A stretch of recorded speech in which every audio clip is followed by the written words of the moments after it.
Sobat Leader di mana saja Anda berada, kita berjumpa dalam Indonesia Satu Channel. Sebuah program diskusi para pemimpin lintas generasi. Selalu kita sampaikan bahwa leader mencari pemimpin. Saudara, saya teringat, ini ada kaitan dengan narasumber kita yang akan kita diskusi bersama. Saya teringat seorang filsuf Prancis, namanya René Descartes. Ungkapannya yang terkenal adalah cogito ergo sum. Saya berpikir, maka saya ada. Saya pikir ini cocok kita berpikir dengan narasumber yang saya labelkan sebagai Presiden Akal Sehat. Kita sambut Rocky Gerung. Selamat datang, Bung Rocky. Indonesia Satu, leaders boleh banyak. Dan itu yang kita tapis nanti. Leaders boleh banyak, Indonesia tetap satu ya. Iya. Ini pemikiran keren ini. Baik, Bung Rocky. Ini saya mengajak Anda nih, orang bilang sulit ya. Tapi saya WA 2 kali, Anda konsisten sekali. Tepat jam 13.00 Anda sudah berada di sini. Dan ini saya pikir kalau semua melaksanakan model kayak begini, ini Indonesia tidak sulit mencari pemimpin. Memang kalau dia leader, dia pasti tepati. Koheren dalam pikiran, konsisten dalam perbuatan. Kan itu sebetulnya dalilnya tuh. Yang suka mencela-mencela ya, nggak tepat waktu, nggak tepat janji, itu namanya dealer, bukan leader. Leader ini Bang, leader ini kenapa kita sebut leader? Tapi orang Inggris kalau dia ngomong selalu no, I said leader, bukan leader. Different. Saya bilang this is leader. Leader ini menurut yang kita gali ini seorang pejuang, pemimpin pejuang, bukan sekedar dia menjabat, punya kekuasaan. Tapi kita semua ini, kalau Bung Karno bilang, kita semua adalah pemimpin. Yang kelak kita akan mempertanggungjawabkannya. Begitu ya, Bang? Maka leader yang kita bangun adalah leader bagaimana dia menjadi pejuang yang tanpa sekat, berjuang untuk Indonesia Satu. Betul itu. Jadi kalau seringkali dianggap leader itu adalah hasil elektoral. Ya iya, itu secara teknis begitu. Tapi leader yang sesungguhnya dia digerakkan oleh energi moral, bukan energi elektoral tuh. Nah itu pentingnya kita kuras sebetulnya. Di belakang leadership itu ada value. Di belakang value itu ada moral clarity. Nah semua itu berhubungan dengan upaya untuk menghasilkan public policy itu. Jadi kalau kebijakan publik itu sekedar dasarnya elektoral, itu artinya secara teknis ada kebijakan. Tetapi kebijakan itu tidak tiba pada mereka yang membutuhkan. Nah kadang-kala itu pentingnya leader. Leader itu membaca beyond, melampaui apa yang hiruk pikuk kuantitatif itu. Jadi kita mesti selundupkan ide, selundupkan moralitas, kepercayaan supaya orang anggap bahwa memimpin itu artinya menunjukkan arah tuh. Itu intinya kan. Saya mau tanya, leader itu harus pintar? Bukan, leader itu harus bijak, bukan harus pintar. Jadi leader harus bijak. Ya kalau sekedar pinter ya kita pasangin chip di kepalanya terus diatur algoritma selesai kan kalkulasi itu. Tapi wisdom itu dia tidak mungkin diperoleh tanpa semacam gangguan moralitas. Kalau moral saya terganggu lihat orang miskin, saya nggak perlu pergi BPS untuk nanya berapa orang miskin. Saya langsung menganggap ada problem di dalam kebijakan kan itu. Dan pemimpin tuh, leader itu dia harus, walaupun dia tidak datang di balik gunung Salak sana atau di balik gunung Semeru sana, tapi auranya terasa. Tapi auranya terasa di sana. Itu betul ya? Betul. Kan tidak perlu dia datang ke situ. Nggak perlu datang ke tempat kerumunan, apalagi masuk gorong-gorong itu misalnya kan. Tapi idenya itu tiba tuh. Jadi melalui sebut aja semacam keyakinan orang itu yang disebut legitimasi itu. Banyak leader dia legal tapi tidak legitim tuh. Dan kita ingin sebetulnya setiap orang itu tampilkan sisi moralnya, sisi value atau biasa disebut integritasnya tuh. Yang lain bisa disusulkan. Karena itu saya sering katakan tuh sebaiknya kita uji dulu morality, intellectuality, baru kita bicara electability. Kan itu intinya. Nah, karena kalau ukur presentasi, Bang. nggak perlu presentasi. Kalau kita presentasi Ya. di Indonesia ini berapa yang punya integritas leader tertinggi berapa persen? Ini mungkin kalau kita survei ini segini nih ya, di dalam cover story ini nih. Ya. Dan ini sedikit sekali sebetulnya Sedikit, kan. ya. Tapi potensinya banyak. Ya. Kan maksudnya kita mau kuras persembunyian para leader ini supaya mereka menampilkan diri dan kita hormati itu. Keadaan kita itu yang hari ini yang menyebabkan orang lihat leader itu di mana ya, di kementerian, di kabinet atau di DPR segala macam. Padahal yang tadi bersembunyi di balik sawah itu yang setiap hari dia hanya mengerjakan sawah, moralnya dibikin bagus. Tiba-tiba orang butuh seseorang yang ya orang sederhana, tapi kemudian dianggap oh, oke dia potensi itu. Pak Jokowi sebetulnya udah datang dari tradisi itu kan. Orang sederhana, tiba-tiba moralnya diangkat ke publik melalui media, dapat sorotan, lalu jadi wali kota sampai jadi presiden. Jejak itu sebenarnya jejak yang bagus. Belakangan aja kemudian Pak Jokowi dikelilingi oleh para dealer. Jadi bahayanya begitu. Jadi kan. muncul dealer gitu ya. Yang untung dealer. Untung dealer. Dealernya hilang. Bang Rocky, kan kita ngomong, jadi berarti ini sebenarnya banyak leader sebenarnya. Ya. Tapi mereka nggak mampu mengeluarkan leadership-nya, sisi yang diharapkan Yes. Bung Rocky ini. Bagaimana supaya mereka bisa keluar supaya inilah. Soalnya masa hanya dilihat satu orang saja. Saya 2 minggu lalu saya naik gunung di daerah Sukamakmur Sentul situ. Ada desa Cibadak, Gunung Kute. Saya turun itu habis hiking ketemu dengan seorang yang itu kan desa Sunda ya. Ya. Tapi kemudian bapak ini ajak saya ngobrol. Ternyata dia pernah jadi kepala desa dan dia adalah orang Sumatera. Jadi satu-satu orang Sumatera di desa itu yang sebetulnya kalau kita hitung-hitung nggak mungkin ini jadi leader Betul. di lingkungan itu. Betul. Tapi masyarakat di situ percaya karena bapak ini dia hasilkan semacam energi bahwa dia mampu untuk mengelola desa itu. Lalu dia inisiatif bikin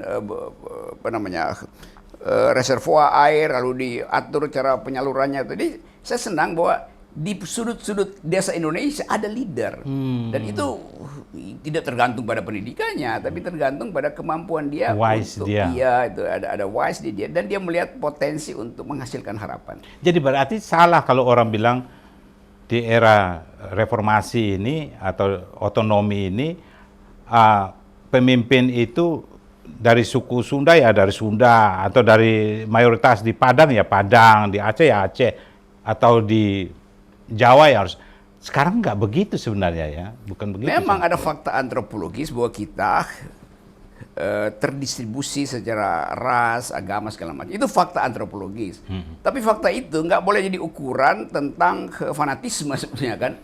Kan pemimpin itu dihasilkan oleh sering disebut cross-cutting loyalties gitu. Overlapping consensus. Kalau saya misalnya suku A saya tentu ingin pemimpin saya itu juga datang dari suku A. Tetapi saya bisa memilih suku B karena saya tahu pemimpin dari suku A saya itu korupsi. Jadi ngapain saya secara vertikal pilih dia, saya bikin cross cut aja ke suku lain yang sebetulnya lebih baik dari suku saya kan. Nah itu sebetulnya pendidikan politik harus begitu. Jadi orang nggak usah fanatik dan akhirnya kita terjebak pada fanatisme aja kan.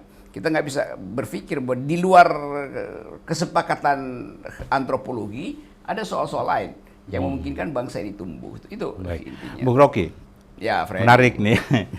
Freddy always ready, Bung Rocky. Iya, Jadi no Freddy, no ready. No Freddy, no ready.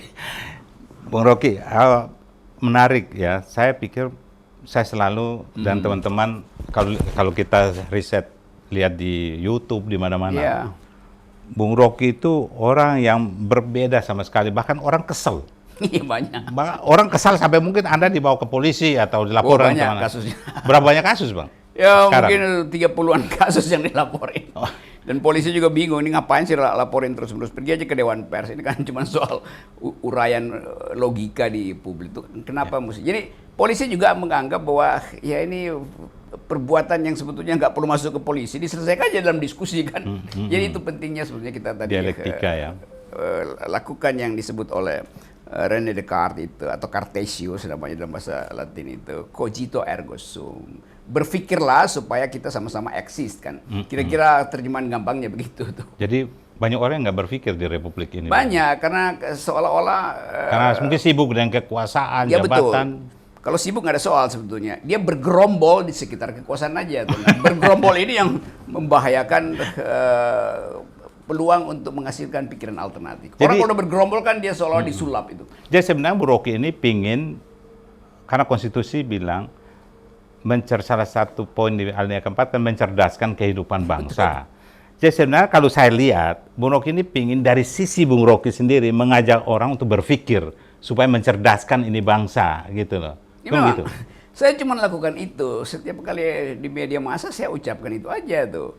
Tapi nanti orang kritik, oh, Anda cuma bisa ngomong berteori. Ya memang saya bukan pejabat, ngapain saya lakukan kebijakan? Kan ada kabinet yang lakukan kebijakan. Lalu kritik, kenapa nggak kasih solusi? Solusi itu bonus aja. Tapi kalau kita bisa berpikir kritis, maka di dalam kritik itu ada solusi.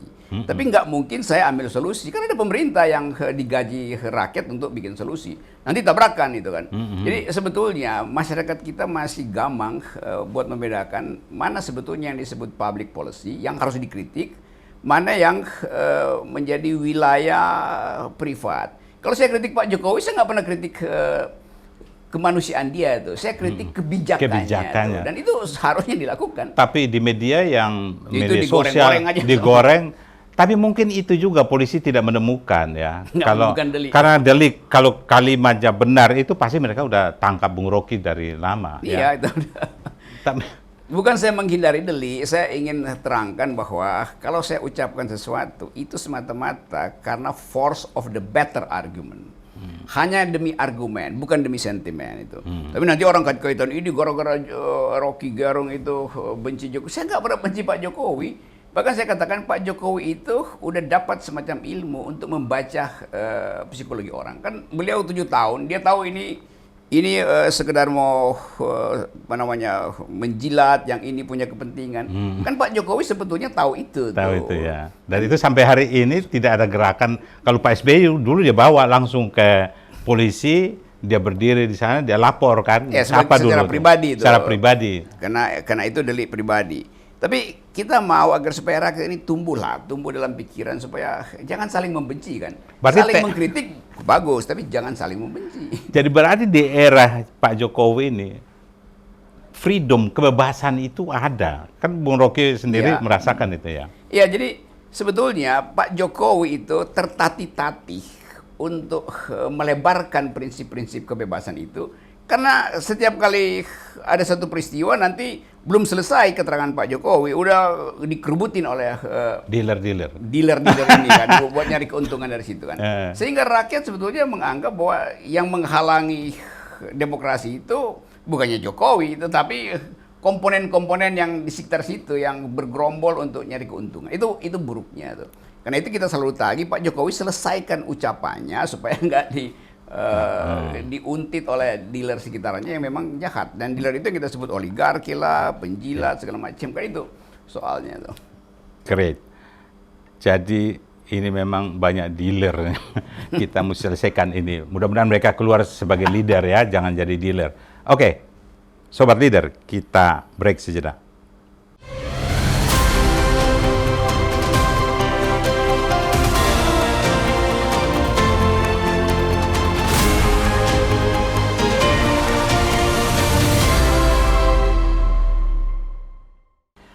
Sobat Leader, Anda masih bersama kami, Indonesia Satu Channel, bersama Presiden Akal Sehat, Rocky Gerung. Bung Rocky, saya mungkin banyak yang udah muat, tapi saya ingin tanya, Bung Rocky itu lahir di desa apa di Manado itu?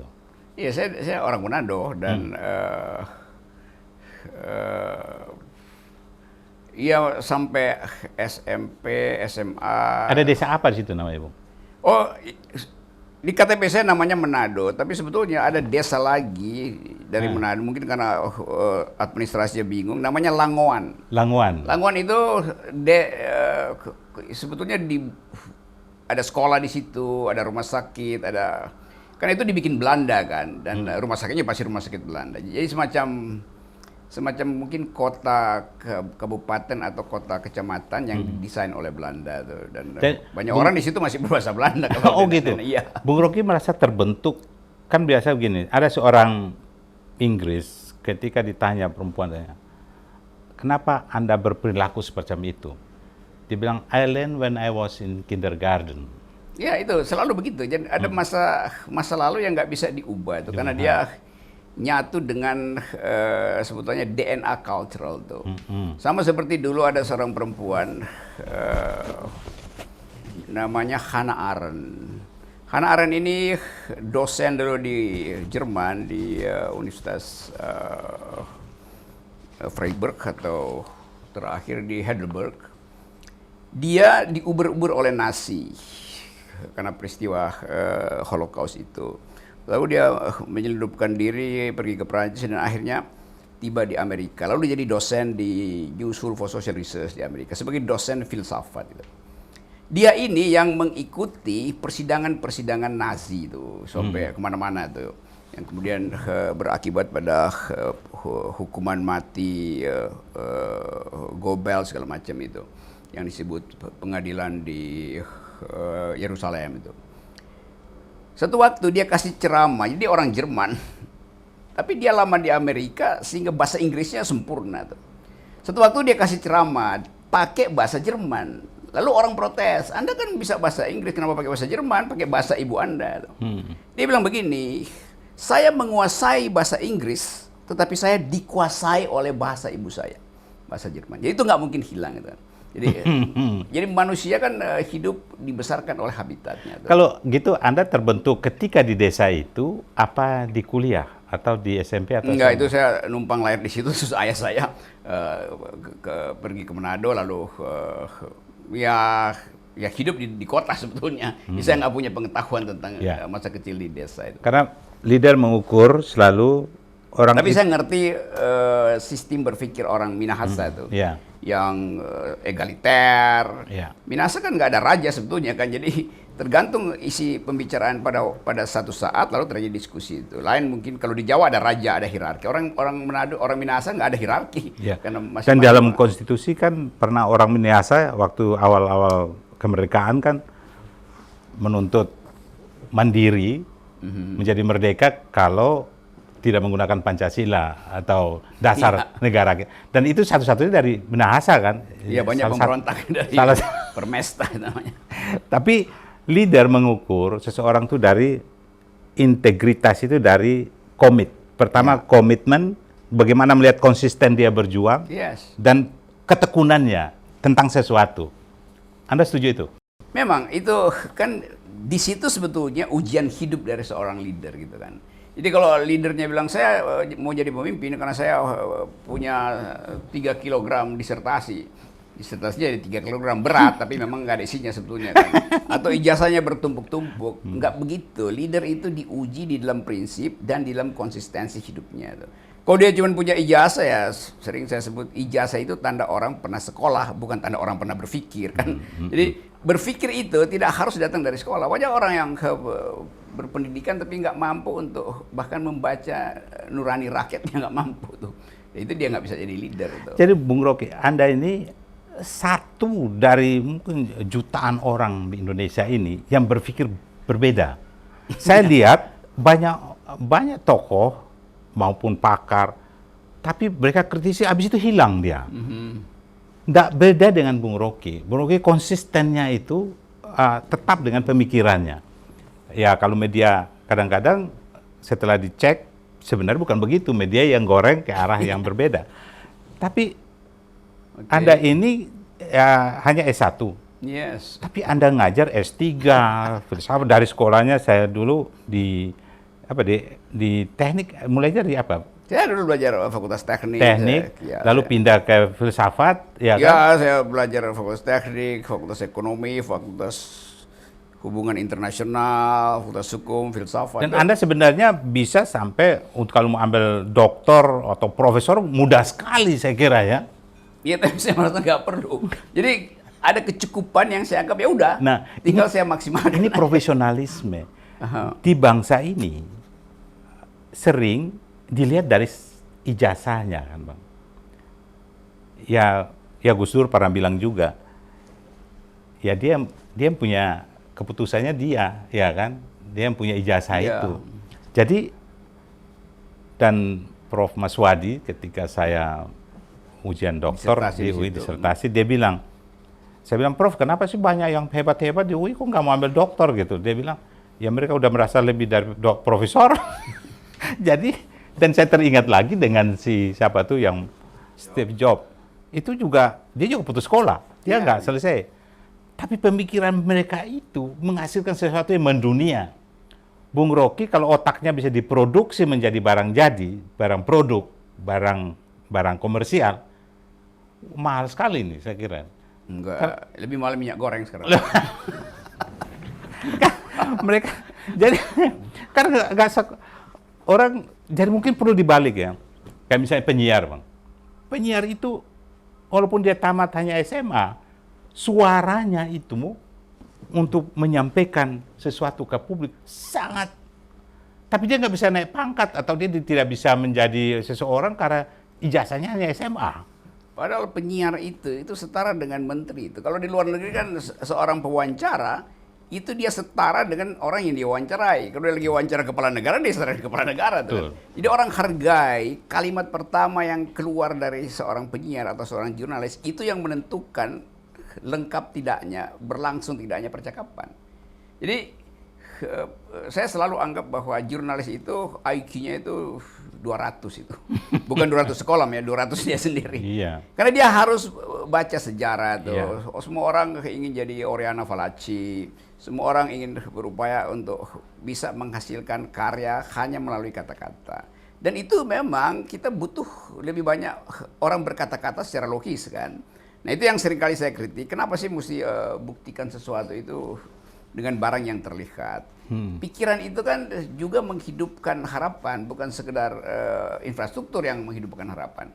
Nah kita seringkali kering dalam berpikir, karena selalu ingin supaya langsung terlihat hasilnya. Nah berpikir itu hasilnya jauh tuh di masa depan efeknya. Nah itu yang diajarkan oleh Bill Gates, oleh Steve Jobs, yang semuanya mereka itu belajar dari kesalahan yang sengaja dia buat supaya dia kesalahan itu adalah guru mereka sebetulnya tuh. Jadi maksud Bung Rocky, seseorang yang kan leader punya dari hasil riset juga bahwa seorang yang pintar, seorang pemimpin, dia juga harus membuat kesalahan supaya dia bisa mengetahui atau dapat keseimbangan secara. Betul. Karena kalau dia pintar terus orang takut. Jadi dia sekali-sekali dia mungkin disengaja untuk membuat kesalahan. Betul, dia sengaja dan bahkan dia mesti sewa orang untuk cari kesalahan dia tuh. Betul ya. Itu yang disebut loyal opposition kan, karena itu kita perlu oposisi. Oposisi itu sebetulnya disewa oleh si leader supaya selalu si leader itu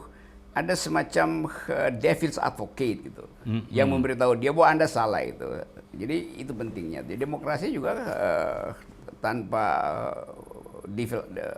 apa namanya tuh, oposisi itu akhirnya akan berubah jadi otoritarian kan. Tapi bagaimana Indonesia ini bisa supaya kita tidak semacam apa ya, euforia, semacam ketakutan, seolah-olah kalau mengkritisi itu kayaknya kok kayak masih tabu apa gimana ya? Ada semacam mental feodal di kita tuh, seolah-olah the king can do no wrong itu. Padahal kita udah tinggalkan itu. Kan sistem kita bukan kerajaan Majapahit atau kesultanan apa namanya, Pasang atau segala macam. Kan kita memilih republik. Dalam republik segala hal itu harus dipertanggungjawabkan pada si publik. Kita sebut res publica itu karena kita ingin semua hal yang the thing atau res yang berhubungan dengan publik harus diskrutinisasi. Dengan apa? Ya dengan argumen, bukan dengan sentimen kan. Nah itu yang kurang diajarkan sebetulnya oleh partai-partai putih. Jadi kadangkala kalau kita sebut partai politik, dia sekedar mengatakan kami mewakili rakyat. Iya, itu satu pihak mewakili. Tapi kalian tidak mengedukasi rakyat. Sehingga rakyat itu tergantung pada pragmatisme itu. Rakyat akan bilang ya kami lebih memilih serangan fajar daripada serangan pikiran. Karena akhirnya begitu kan. Nah, Pemimpin-pemimpin di partai itu justru yang mesti rubah mental mereka. Bahwa mereka itu betul-betul menservis publik dengan pikiran, dengan ide itu, bukan dengan amplop itu. Menurut Anda sampai kapan kita bisa publik Indonesia ini bisa sampai pemikiran seperti ini? Maksimal sampai 2024 lah. Setelah itu kita mesti betul-betul menghasilkan pemimpin yang bersatu dengan rakyat karena satu kehendak itu, ingin berpikir bersama. Apa ada di Ada potensi itu, potensinya karena kita tahu ada beberapa universitas yang sangat terpencil di daerah, tapi dosennya pintar dan tahu tentang harapan, nggak bukan rakus kekuasaan. Itu banyak sebetulnya. Nah, itu yang mesti kita filter supaya ke 2024 ke depan kita menghasilkan semacam keindahan bernegara. Dan pesan konstitusi kan begitu, cuman dua. Setiap leader ditugaskan oleh konstitusi tadi mencerdaskan kehidupan rakyat bangsa dan memelihara orang miskin. Jadi keahlian pemimpin itu adalah menimbulkan harapan bahwa tidak akan ada kemiskinan lagi atau berkurang, tapi yang meningkat adalah kecerdasan. Bung Rocky, saya pernah nulis di Ya. buku Atas Nama Publik itu Yes. bahwa kita sudah jalankan Omnibus Law Ya.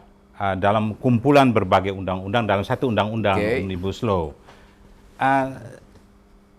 Saya berpikir karena pencerdasan bangsa ini butuh juga karena semua departemen lembaga punya lembaga pendidikan.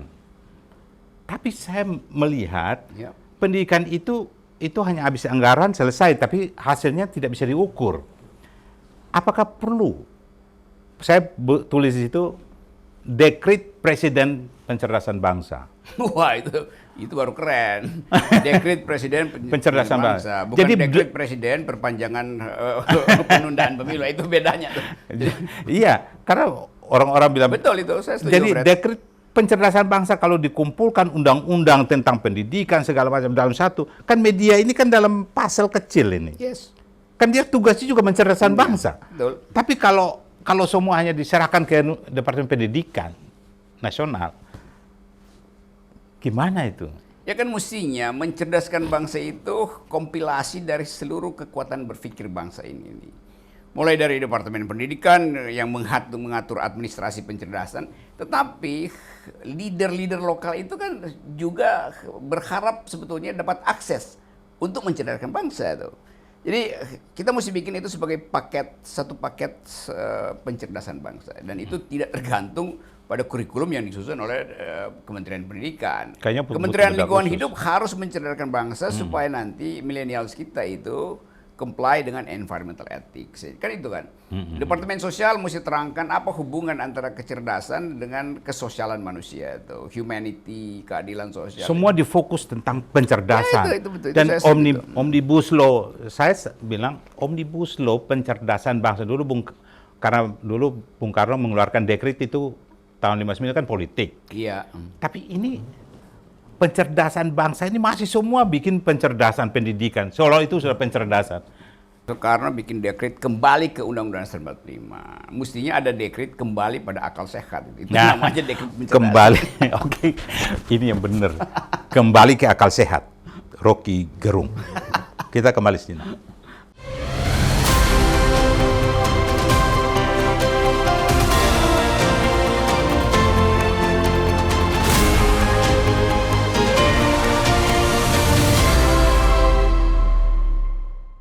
Baik, Sobat Leader, Anda masih bersama Presiden Akal Sehat, Bung Rocky Gerung, bersama Leader. Baik, dan tadi kita sudah sampai bahwa perlu dekret akal sehat ini. Atas nama publik tapi Atas ya. nama publik ya. Jadi, memang saya tahu Bung Rocky ini selalu di media-media sosial atau banyak sekali yang diperintir pemikirannya, kadang-kadang arahnya bukan, tapi memang memaknai seorang filsuf berpikir, karena bagaimanapun dia mengajar di tingkat S3, ya kan, di tingkat doktor yang harusnya itu melahirkan para filsuf, Doctor of Philosophy, gitu ya Bang. Nah, tapi pemikiran-pemikiran beliau ini sama dengan orang-orang profesional yang punya keahlian, tapi dia tidak punya ijazah yang bisa menaikkan grade-nya dibanding dengan yang lain yang jejerin apa gelarnya itu. Iya. Bahkan sekarang rame-rame ya, Bung ya. Semua Iya. rame-rame mengambil gelar itu biar panjang itu. Ini tadi betul Freddy, istilah profesionalisme. Coba saya terangkan dulu istilah itu ya.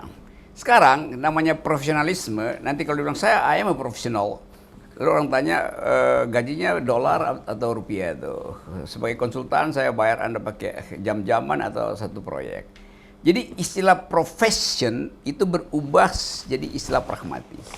Padahal dulu di abad 15-16 kalau sebut profesional, saya seorang profesional. Artinya saya mengabdi pada kepentingan publik.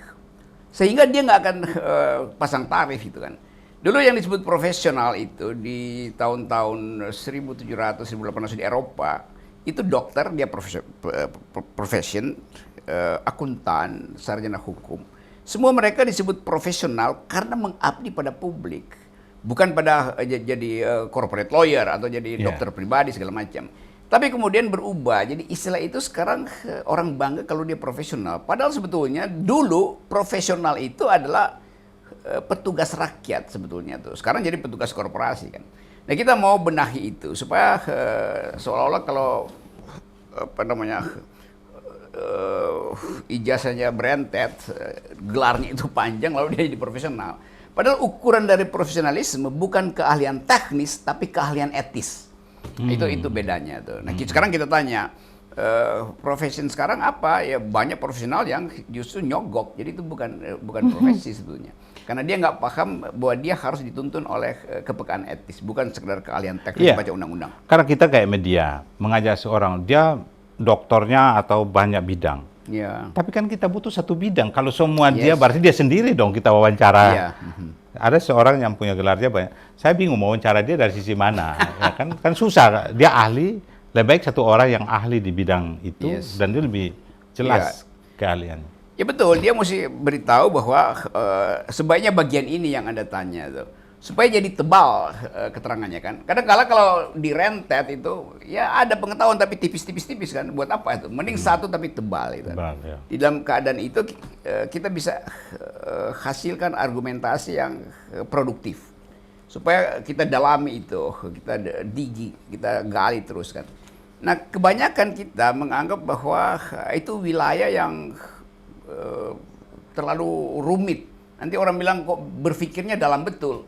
Padahal berpikir nggak mesti dalam.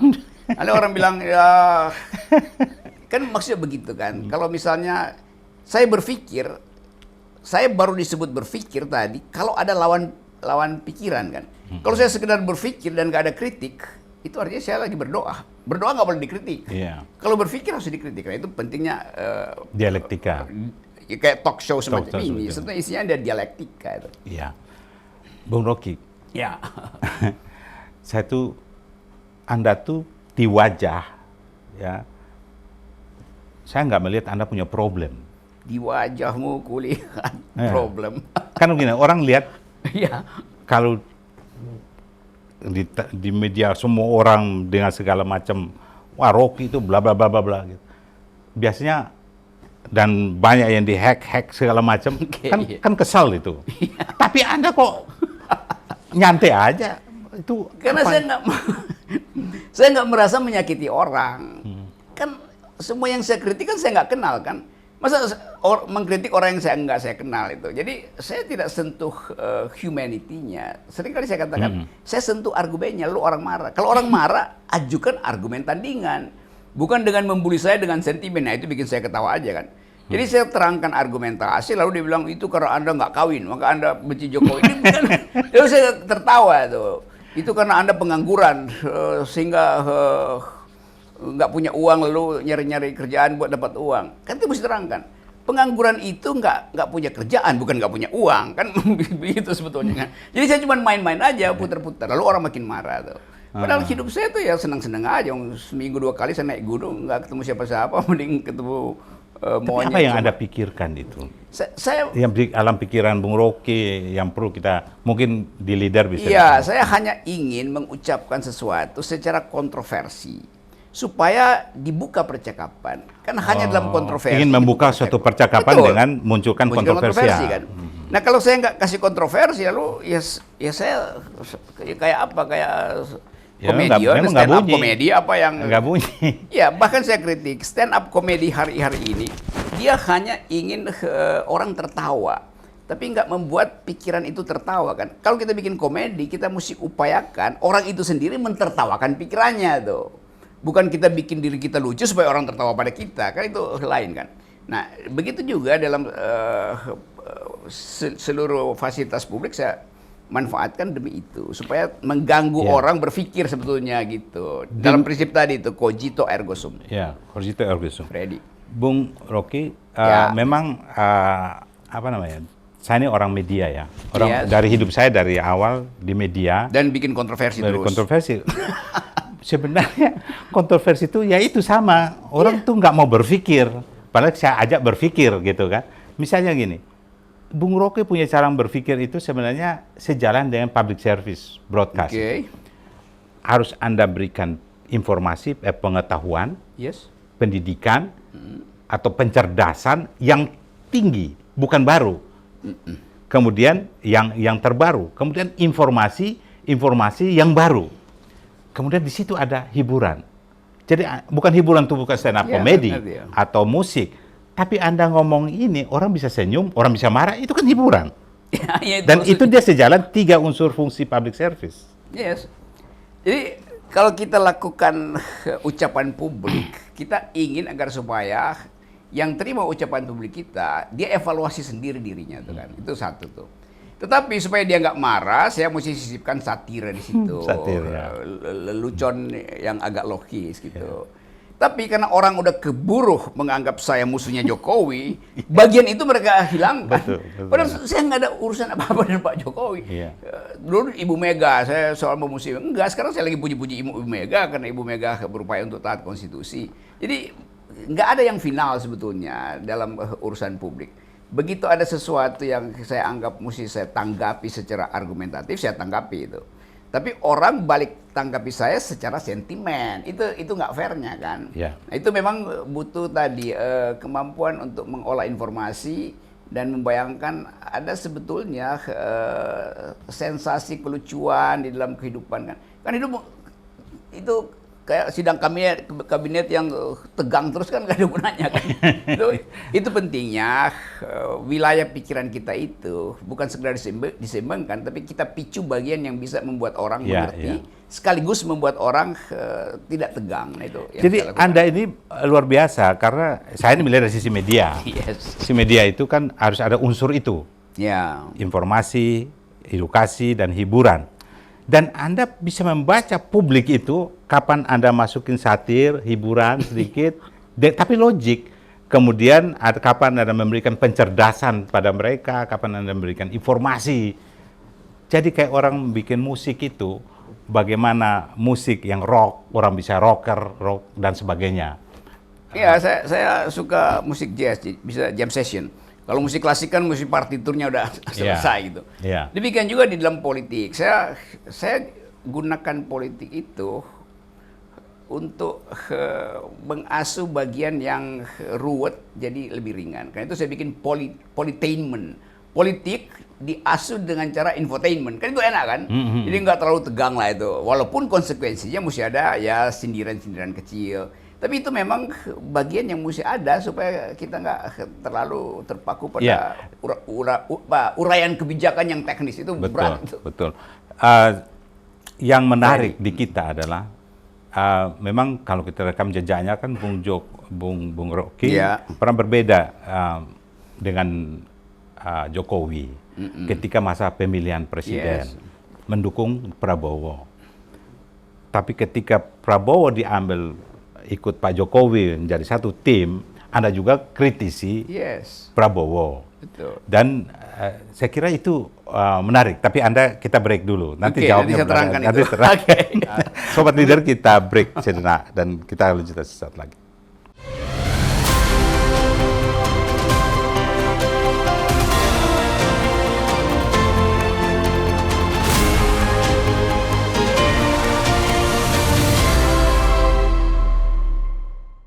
Sobat Leader, masih bersama Presiden Akal Sehat, Bung Rocky Gerung.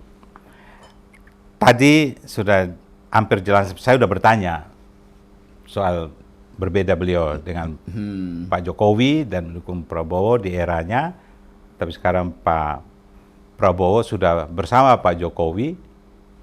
Pertanyaan saya, Anda kecewa? Gini, orang sering anggap saya mendukung Pak Prabowo. Saya nggak pernah mendukung Prabowo.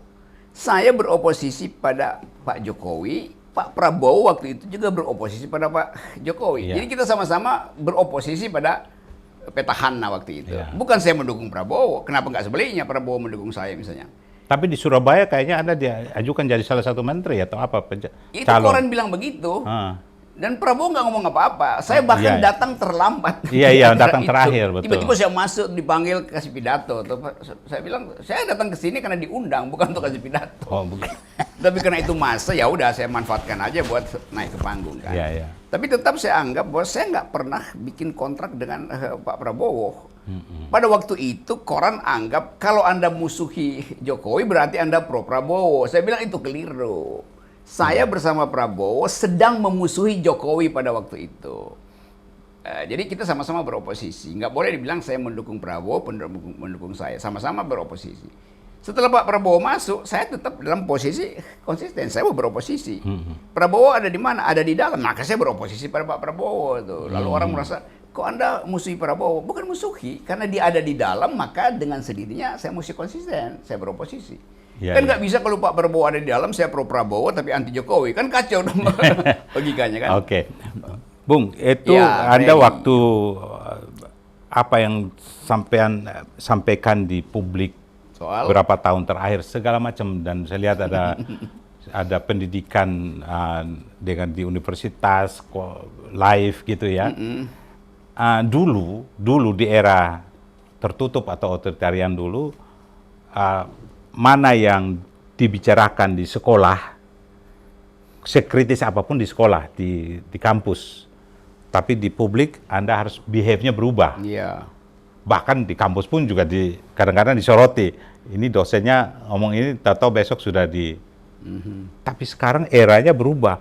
Apa yang di kampus yang dilarang dulu sudah bisa dibawa ke publik. Itu sah. Sah sebetulnya karena kita balik pada yang disebut fungsi universitas.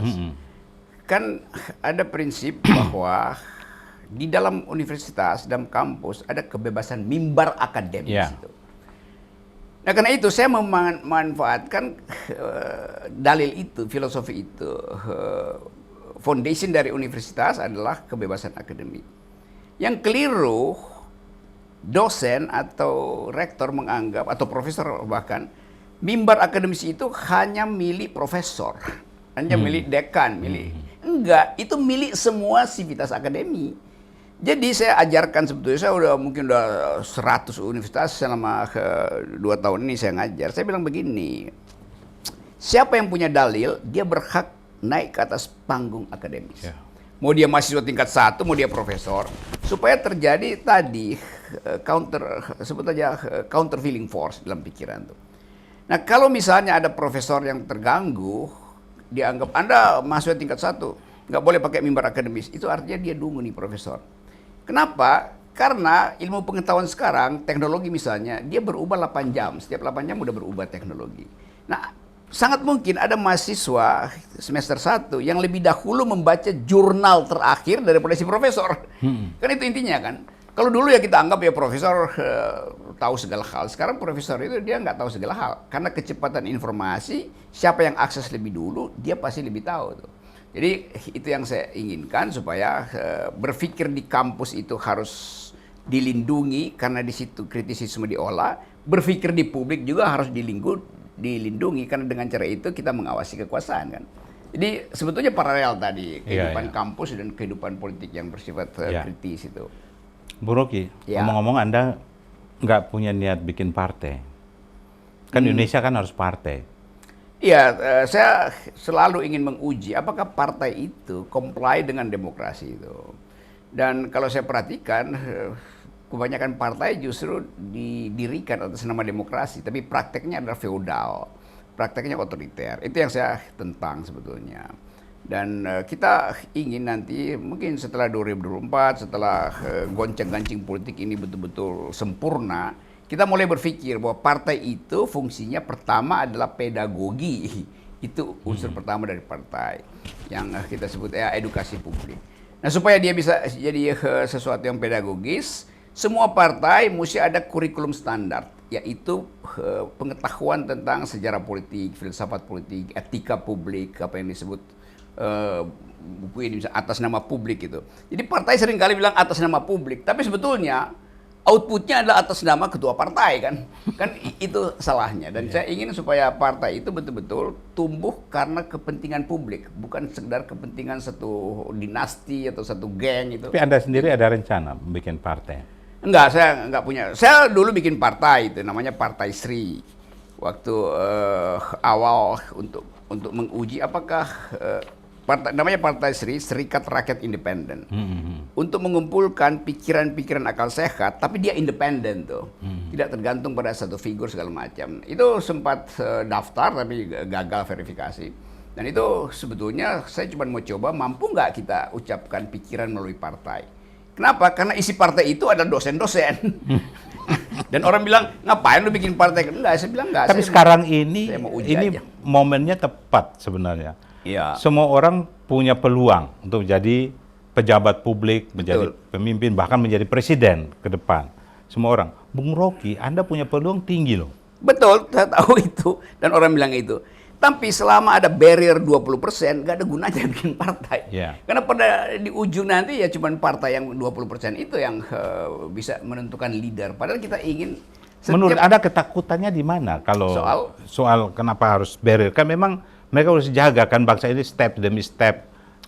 Bagaimana maintain supaya Indonesia yang begini heterogen dan sebagainya. Bisa, tapi kalau kita anggap melalui 20% filter itu artinya sampai kiamat pun kita nggak bisa masuk dalam sistem. Karena yang menikmati 20% tentu dia nggak akan membagi itu ke depan, dia akan pelihara terus 20% itu. Jadi ada barrier to entry itu nggak boleh. Apalagi kalau kita balik pada etika publik, politik itu adalah kompetisi setara. Nggak boleh ada barrier. Salah satu barrier adalah 50+1 di situ. Sampai saya kira Bung Rocky punya peluang banyak untuk menjadi pejabat publik. Kalau Anda jadi pejabat publik, ya pasti Anda ingin jadi presiden, saya tahu. Walaupun sekarang hanya presiden akal sehat, hanya akalnya. Itu udah lebih dari presiden. Kalau banding Pak Jokowi kan presiden seluruh bangsa, ini kan rumit sekali, berat sekali gitu kan. Nah, tapi kalau misalnya tingkat menteri, Anda suka menteri mana yang perlu Anda benahi? Menteri penambahan akal sehat. Berarti bikin kementerian baru. Memang, karena itu masalahnya kita di situ. Kalau kita misalnya ingin lahirkan seorang leader, dia mesti ditapis dari awal. Berarti menteri pencerdasan bangsa aja, Bang. Nggak ada soal menteri apapun. Supaya akal sehat dibangun gitu. Tapi selama ada barrier 20%, semua menteri itu akan dihambat dengan barrier itu. Jadi hanya partai yang punya kuota yang boleh usulin kementerian tuh. Bahkan saya lebih suka jadi lurah sebetulnya daripada jadi presiden tuh. Karena kita nggak merasakan kepala desa atau lurah. Ya kepala desa atau apa. Kalau lurah kan masih birokrasinya. Kepala desa yang paling. Kepala desa pilih langsung dari rakyat. Kepala desa juga masih kepala dusun aja deh. Di mana itu? Tapi tempat Anda kan digusur juga. Iya, digusur oleh orang Dungu. Karena banyak orang yang menganggap bahwa... Tapi sudah nggak di situ lagi? Sudah. Saya masih di situ. Masih situ? Tapi nggak digusur kan? Enggak, kan saya mampu untuk terangkan pada pihak Sentul, dan Sentul mengerti itu. Yang nggak paham adalah buzzer-buzzer ini yang menganggap sebaiknya Rocky Gerung digusur supaya tinggal di gorong-gorong kan itu. Jadi dia belum tahu keadaan itu. Saya kasih contoh misalnya ya. Ini mereka menganggap, ini juga pendidikan publik, itu tanah yang saya tempati itu tidak punya hak milik. Yang ada adalah hak garap misalnya. Lalu orang anggap bahwa saya itu tidak berhak karena nggak punya hak milik. Loh, kalau saya hanya ingin menggarap, ngapain saya punya hak milik kan? Kecuali saya ingin memiliki itu. Jadi orang anggap hukum itu berpihak pada hak milik. Enggak, hukum tanah kita itu dasarnya adalah garapan. Menggarap artinya care pada tanah itu. Anda punya hak milik, tapi Anda telantarkan puluhan tahun, itu artinya Anda menghina orang lain kan. Kan begitu banyak orang yang punya hak milik, tapi bangunannya itu nggak dia rawat, tanahnya kosong, akhirnya jadi sarang, dan nggak produktif untuk masyarakat. Jadi saya mau terangkan pada waktu itu bahwa jangan anggap ada hierarki hak. Tergantung you mau bikin apa tuh. Tanah ini nggak ada tanah yang dimiliki negara. Negara mah nggak boleh memiliki tanah. Yang boleh memiliki tanah adalah rakyat, dan pemilikan itu artinya keterikatan dengan fisik tanah itu yang digarap. Ini sekedar memberi contoh bagaimana akal pikiran itu akhirnya lumpuh karena dianggap bahwa harus ada pemilikan properti raja, itu sangat kapitalistis gitu kan. Saya kira mungkin setelah media memviralkan pemikiran yang aneh-aneh. Aneh-aneh betul. Jadi mungkin bisa jadi orang cari aja mungkin cari nggak nemu di mana-mana ya di rumah. Tapi akhirnya ya, bisa diterangkan. itu begitu. Ada orang berpikir begitu. Akhirnya ya diakal-akalin supaya saya digusur dari tempat itu tuh. Padahal ya itu kan akal bulus, bukan akal sehat. Ya. Inilah apa namanya politik ya, politik yang kita hadapi hari ini. Tapi apa namanya, Bung Rocky, leader pernah mengangkat di edisi ini suatu pertanyaan besar karena begitu banyak yang mengangkat Jokowi 3 periode. Pertanyaan tanda tanya. Sebenarnya catatan kita adalah bagaimana supaya wakil-wakilnya di MPR itu merespons. Karena kalau suara makin banyak, suara Pak Jokowi dari set terakhir kan 70-an%. Yes. Itu artinya walaupun Pak Jokowi sendiri kan mengatakan, wah itu kan mau nampar muka saya. Iya. Dan sebagainya. Tapi bagi saya adalah bukan itu, bukan Pak Jokowi nolak atau apa. Respons MPR dong. Harus yang kokoh tuh yang itu, akal nalar sehatnya itu mereka harus merespons. Ya atau tidak gitu kan. Kalau tidak ya rubah konstitusi, amandemen konstitusi kan begitu, Bung. Tidak membuat dia menjadi liar ke sana kemari kan begitu. Betul, saya terangkan prinsipnya ya. Boleh nggak 3 periode itu diusulkan? Boleh. Boleh nggak diproses di MPR? Boleh gitu. Tetapi ini yang sering kali orang lupa. Setiap kali upaya untuk mengubah konstitusi, dia hanya boleh dilakukan bila menguntungkan orang yang di depan, gitu. Bukan yang sekarang. Amerika prinsip begitu tuh, rubah konstitusi, tambah gaji, ya tapi bukan buat anggota DPR sekarang, buat yang di depan tuh. Jadi prinsipnya jangan kita ubah sesuatu untuk kepentingan kita hari ini. Harus ke depan. Jadi next generation-nya yang harus dilihat gitu ya. Jadi DPR silakan bicara, mungkin memang lebih efektif 3 periode, 4 tahun misalnya tuh. Atau 1 periode 8 tahun kayak di Perancis. Itu semuanya boleh dibicarakan. Buat siapa? Bukan buat Jokowi, buat presiden yang akan datang. Gitu. Supaya fair. Kalau enggak nanti dianggap sebagai insider trading gitu. Wah luar biasa nih, nggak terasa udah sejam ya. Tapi saya ingin catatan. Bung Rocky yang saya labelkan sebagai presiden akal sehat ini, catatan apa yang Anda lihat kita ke depan ini? Ini bangsa yang sedang bertumbuh dan diuji dalam kawah candra di muka. Ada hiruk pikuk politik, ada upaya untuk menyogok rakyat segala macam. Tapi saya anggap itu ada bagian dari upaya kita untuk matang sebagai bangsa. Jadi biarkan aja, yang penting jangan sampai krisis elit itu menetes ke rakyat dan jadi perselisihan hidup mati itu. Nggak boleh ada kekerasan yang disebabkan oleh kekacauan elit, lalu setiap elit itu cari alasan untuk tiba ke akar rumput. Nah, saya perhatikan bahwa ada sekam di dalam rakyat, dendam yang belum bisa diucapkan. Tapi bangsa ini sering dianggap sebagai bangsa yang nerimo. Oh iya, bangsa Indonesia sangat nerimo. Itu ekstrim yang satu. Ekstrim yang lain bisa tiba-tiba ngamuk. Jadi dari nerimo ke ngamuk itu cuma perlu mungkin ya 1 pom bensin terbakar lalu ngamuk lagi itu, atau seseorang yang dianiaya ngamuk lagi itu. Jadi hati-hati dengan antropologi bangsa kita. Kita bangsa yang nerimo tapi juga bisa pindah ngamuk setiap saat. Itu pentingnya kita belajar dan dituntun oleh pikiran. Nah, sering saya katakan orang anggap bahwa ya seluruh keterangan Rocky Gerung itu menyesatkan. Memang saya bilang saya sedang menyesatkan saudara. Tapi saya tahu sekalian akan tersesat di jalan yang benar. Tersesat jalan yang benar. Diskusi dengan sangat fresh, cerdas dengan Bung Rocky, presiden akal sehat kita. Semoga apa yang kita bicarakan hari ini bisa bermanfaat untuk jalan pikiran Anda hari ini dan mungkin bisa berubah di depan. Terima kasih dan sampai jumpa lagi.